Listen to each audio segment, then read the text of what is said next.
Bonjour tout le monde, aujourd'hui on va parler de violence conjugale. Qu'est-ce qui peut amener un homme, je vais parler des hommes parce que statistiquement, j'accompagne moi dans mon cabinet plus d'hommes violents et de femmes victimes et que statistiquement c'est effectivement voilà, plus les hommes qui vont être les bourreaux que les victimes. Néanmoins, les femmes peuvent également être violentes, c'est parfois même beaucoup plus pervers parce qu'il y a beaucoup de violence psychologique. Donc qu'est-ce qui peut pousser un homme à tomber dans la violence conjugale, en tout cas de tomber dans la violence tout court, que ce soit de la maltraitance verbale, psychologique et physique?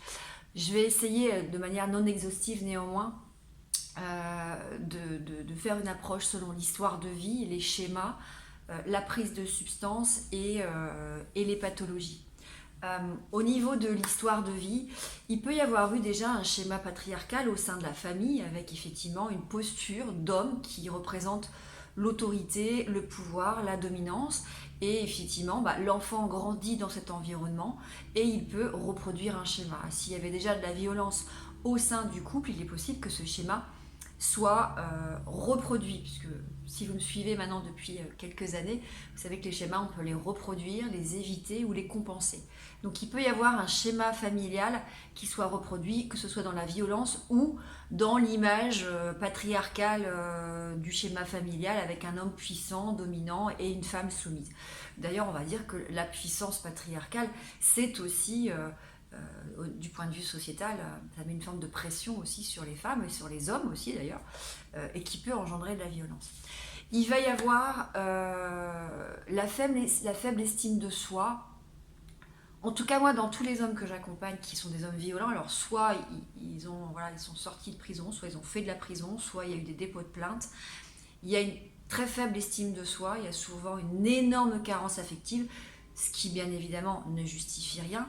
Il y a souvent eu de la maltraitance et ça a développé souvent des représentations, des croyances qui disent je ne vaux rien, je suis de la merde, je suis nul, je ne sers à rien, je ne compte pas, je ne suis pas important, je ne suis pas intéressant.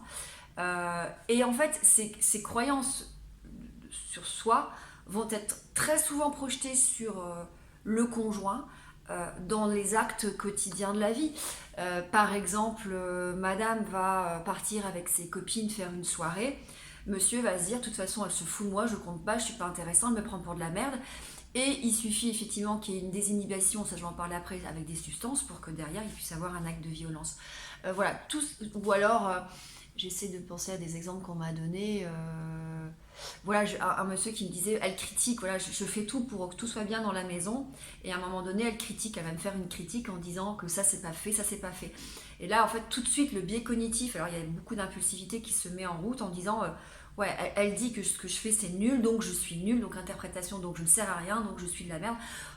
Toutes les croyances qui ont été forgées quand on a un enfant qui a été maltraité, qui a été battu, qui a été parfois torturé, qui a été rabaissé, qui a été critiqué, un enfant qui s'est forgé, développé sur des croyances de je ne suis pas aimable et je ne vaux rien et je ne suis pas quelqu'un de bien, vont être projetés sur l'autre. Il y a aussi parfois une mauvaise gestion des émotions. C'est la responsabilité d'un homme ou d'une femme de gérer ses émotions. Souvent j'entends il m'a mis à bout, elle m'a mis à bout. Ok, c'est pas une excuse.